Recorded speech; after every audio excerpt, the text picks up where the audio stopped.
Okay, so now that we know how to fall or get to the ground a little bit, we did our stand up and base to hopefully be able to scramble to our feet. Sometimes we don't have that luxury. Okay, so if we fall to the ground and the bad guy is directly above us, as I said, we don't necessarily want to get caught. So if I try to stand up and I get halfway up and they're over top of me, then I'm really in no man's land. I'm gonna take some real damage there trying to get up. So if I have the luxury to get up by standing up in base, by all means we want to take it, right? So we can run, we can fight from our feet a whole lot better than we probably can from the ground without a lot more practice or whatever else, okay? But that's probably our objective. Okay? But if for whatever reason that we might have to then find an opportunity to be able to do that if it is not immediately available. Right? And so what we have is our ground fighting position. It is a stopgap measure to basically buy us time to do just that. Scramble to our feet eventually. But right now we're on the ground and someone is standing over us. Now by definition of this position, a lot of things went wrong. This is not a good position to be in. This, as I said, is a stopgap measure and this is damage control. Might not work. Right? And they might get on top of us, in which case now we have a ground fight. And we'll cover some of that later in the self-defense classes or down the road in the Hapkido ranks or whatever. But basically, today the dynamic is ground versus stand and how do we try to create the opportunity to get back up. Okay, so they're right here. My generic strategy is that I'm going to use my legs and hips as a barrier between us and them. Because most bad things that they can do to us, they can't kick me in the, if they're standing over there, they can't kick me in the head. They can't drop knees on me. They can't easily get on mount or a lot of the major positions from ground fighting to do damage, which all require them to be up here. Okay? So I want to keep them down there. So there's very little they can do to me. If I open the groin, then maybe, right? But from here, our ground fighting position, I bring my knees into my chest, not out here. This is a great ab workout. You can do that later. You're gonna bring your knees into your chest. Both hands are here, and I'm going to simply use my legs and hips. I can kick and stomp out. I don't want to see this flutter kick stuff. I am stomping on a knee in that side kick type position if they get too close. Now, if they try to get around my legs by coming around, I'm basically going to use both of my hands and push myself around this way. I don't reach and try and pull. I don't try and claw myself this way. So if I am on my right hip, I am pushing and my head is at 12 o'clock, my feet are at 6. I'm on my right hip. I'm going to push my hands towards 6 o'clock. I am going to spin clockwise. Now if they try to go the other way, I'm going to change directions and I'm going to go back the other way. So now I'm going counterclockwise, both knees up, hands on one side or the other. Okay? This is our ground fighting position. Okay?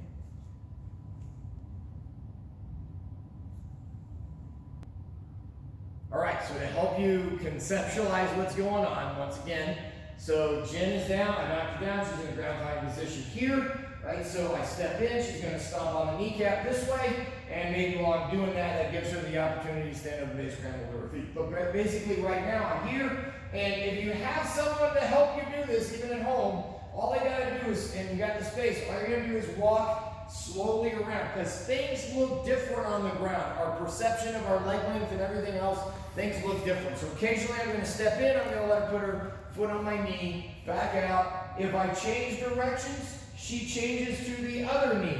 Good side kick position, I step in, right? Occasionally maybe I even try to get sneaky and kind of arc in so she knows when too far away is too far and how close it is, okay? So I'm not like doing this yet, okay, nice and slow. We're just trying. Now, one other thing though is make sure we don't over-rotate. If you spin too far, if she keeps going, that actually gives me a line to her back, and that's very bad. Right? So the whole point is we are using our legs and hips as a barrier between us and them.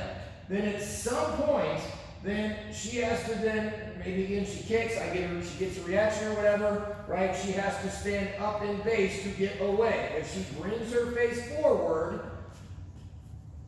then I can hit her. If she moves back and away, you see the space, there's no space there, there's no space, or there's no chance for me to hit her because she created enough space to get away, right?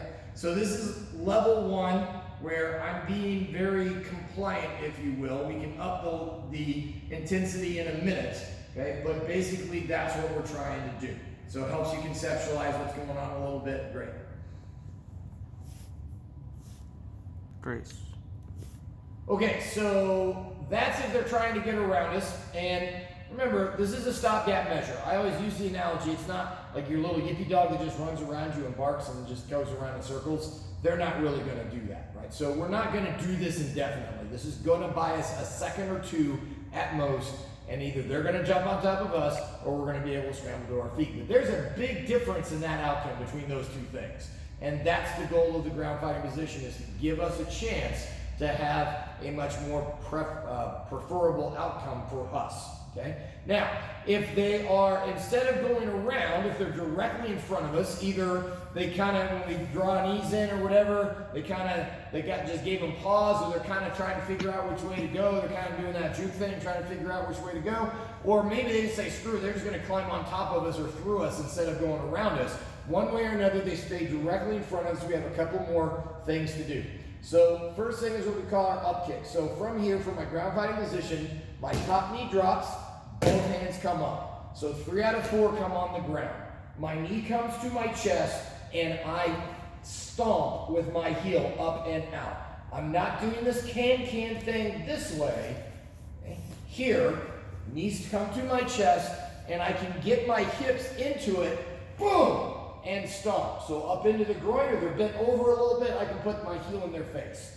And you can pick someone up off the ground practically with this, because basically you are doing a big leg press motion and you're throwing your hips into it. Now, because you're throwing your hips into it, be very careful where you put your hands. Make sure they go right by your hips, not too far back. You're going to give yourself one heck of a stretch in the delts as you are doing that. So from here, I come up, big plant there. Maybe from here, there I see the opportunity, boom, kick.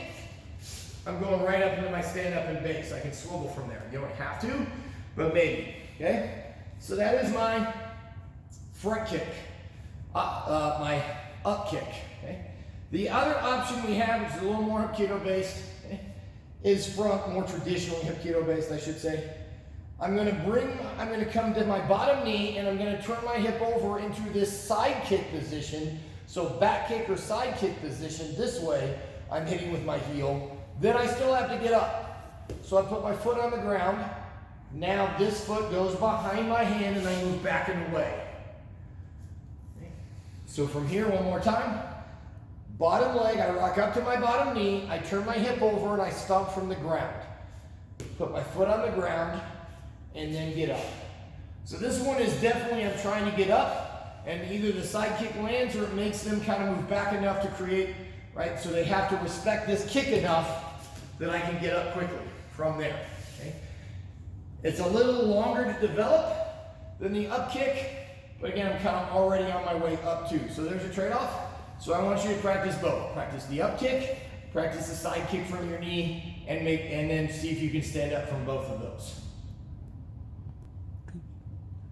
Okay, so now, if you've got someone to convince, that you can convince to basically play along with you, and this is another kind of low, it's a little higher or feistier than the last time, but basically it's a little step up, but still not too bad. I think you guys can still do it on the floor or whatever else, right? So basically, she's gonna come in, and we're going to start the same drill. We're walking. I put my knee. So your partner has to respect the range of your kicks. Right? If they're standing right here, she shouldn't have any kneecaps left anyway. at least for the sake of the drill, right? So we're moving around, okay? Here, occasionally your partner will square up to you, so she feeds the up kick, right? Boom, there's the shot to the groin or to the face or whatever. But now, this time, this evolution of the drill, as she's moving around, at some point I'm going to decide I'm going to stand up. As soon as I decide I'm going to stand up, when I put these feet down, that barrier is no longer there. So if they were respecting it, and keep in mind they really might not be, but if they were, then when I start to stand up, she can come in. So as I start to stand up, they're going to sprint at me, and she's going to try to get her hands on my shoulder. So if you get like halfway up just like that, if you're here, I mean, you can tell whether you've been got or not, right? If you're halfway up and they're over the top of you, you didn't make it, right? You should be able to scramble up, and I mean, you have a fight as soon as you stand up, but you should have that half step to be able to pull the trigger when they get up, okay? So that is your goal. It's just to test to see if your stand up and base is going a little bit faster. So we're coming around, right? Nice and easy, right? Starting slow. Like I said, we can throw our other kicks in and practice those, our up kicks or whatever.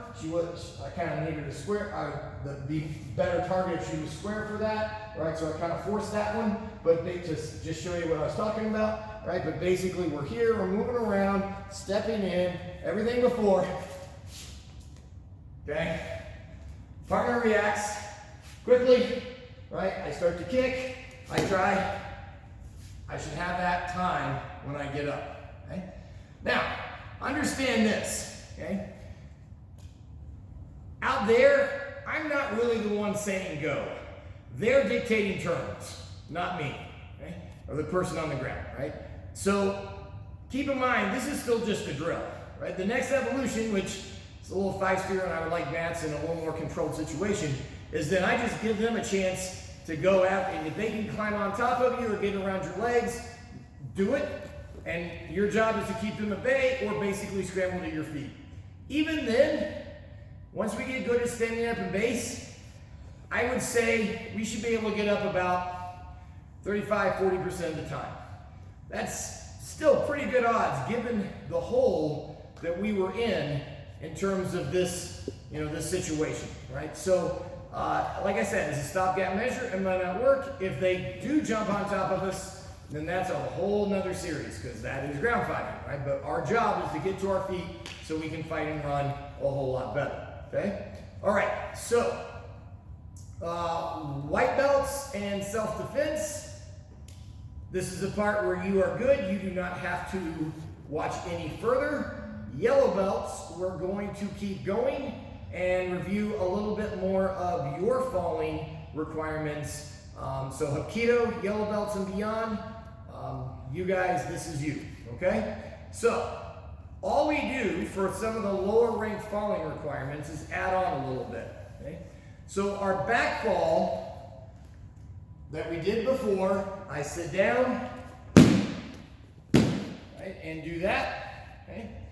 Now we have what we call back fall moving back, which simply states, all I'm gonna do is basically, if someone tried to shove me or push me backwards, instead of doing this back pedal thing and falling backwards, you're going to take a couple of steps to gather yourself and do the exact same fall you did. So we're just building up a little extra momentum to what we're doing, okay? So it's the exact same fall, but now if you have the room and you don't mind falling from a height, then you can practice moving back. If you can't, no big deal, but we'll hopefully get a chance to practice it down the road. But that's kind of the next evolution of that, okay? Forward roll, you have now with the turn, okay? So if I do get shoved down from behind or whatever, and I have the luxury of rolling, if the bad guy is behind me, it goes back to what we were just talking about, the ground fighting position. I may or may not have the chance to get up, so I'm gonna do the roll from the knees, and if you have enough space and carpet that you don't mind doing it, that's okay, but if you don't want to, that's okay too. But if I did my roll and they're directly behind me, I may be able to get back up depending on how much space I have, or I might not. I might get to here in the middle of my roll, and if they're over the top of me, I might be better served going to that ground fighting position that we just practiced, and then fighting, creating an opportunity to kick and get in a better position to get back up once I've created some space and they're not already on top of me. Okay? So how do I know that? Well, that's what the forward roll and a turn does. So as I come up out of the roll, when I'm basically here on one knee, I'm going to turn and look back to where I came from. So again, I'm going to see if there's a bad guy there. Maybe it is I just want to see what I tripped over.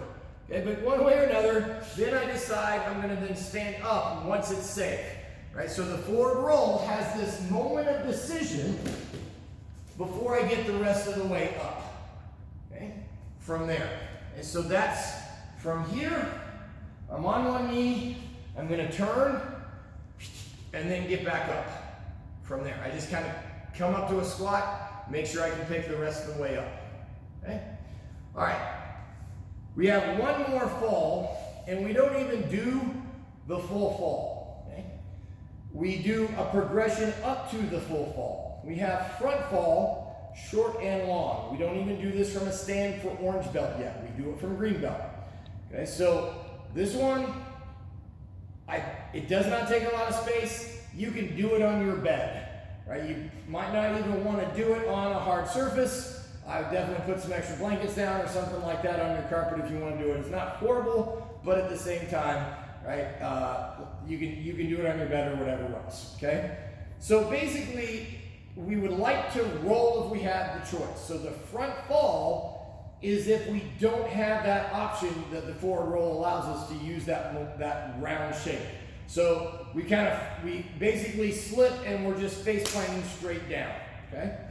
I've never rollerbladed in my life, but there's guards, right, that like you have for when you fall, because people, as they fall forward and they're not rolling, they try to catch themselves on their wrist and break their hands, wrists all the time, right? So we don't want to, we want to make sure we don't bounce off the ground, but the way we do that is what we call our front fall. Okay?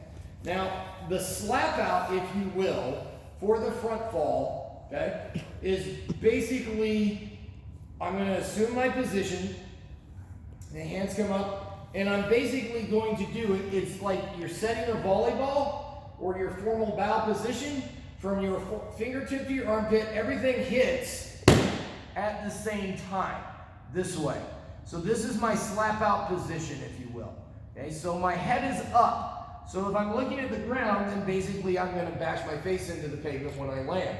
So if I lock my neck up, if I look up, I'm locking my neck in flexion, and that also keeps me from bouncing as well. Okay, so I look up, head comes up, okay, that keeps my head from bouncing, so that as I come down, wham, I don't headbutt the pavement or break my face or whatever else.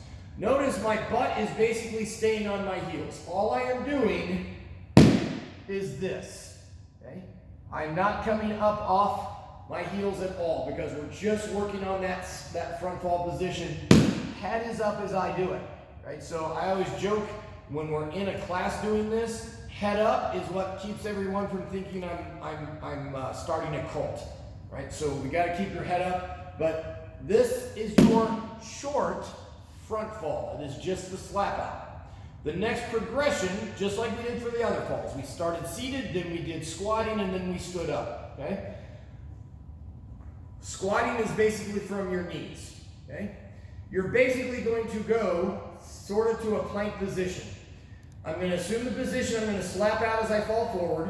I don't just put my hands out and let the ground run up to meet me, right? That's very passive, right? And that's very hard to do, okay?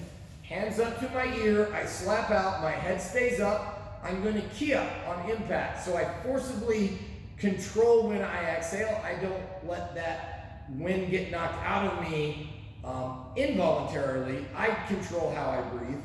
I pipe my hips just a little bit, so there's a little more room so things don't bounce there in the middle. But basically the only thing touching the ground are my knees and my forearms, okay? This way, here.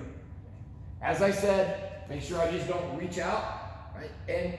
But my arms end up into head up, okay, in this planking position. You should be able to do this. Like if you're just watching TV, okay?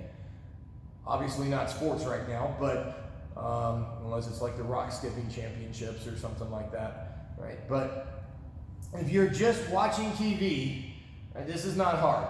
Okay? Well, if you plank from here, you could do that for a while, maybe for the opening credits or whatever show you're watching or whatever. That's not too bad. Okay? Out here, pick yourself up from out here.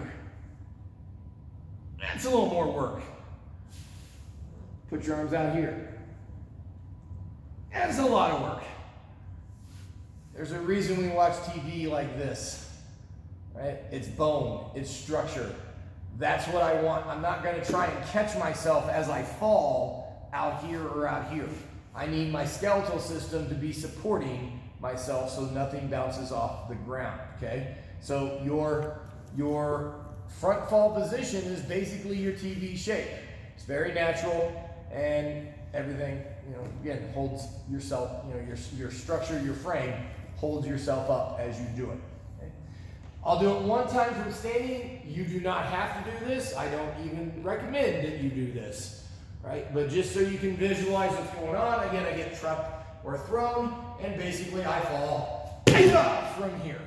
Okay? Now, I'm not gonna lie, if that's hardwood or pavement, that's not gonna feel very fun. I don't really wanna do that either. But, okay, my cousin, for example, rented a cabin in Gatlinburg. It was very nice, slate floors, everything was gorgeous, okay? So I'm told.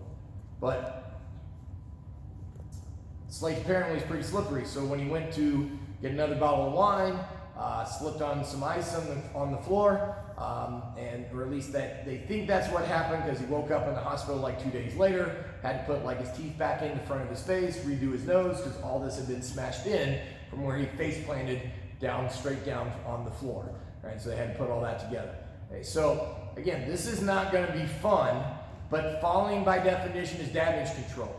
Compared to my cousin, I will gladly take that versus the alternative. Okay, so again, you don't even have to do the standing version, but just so you can conceptualize what we're leading up to. Okay, but basically, even on your bed, try at least to kind of get the idea. Make sure you keep your head up. Okay, so that is your falling for orange belt.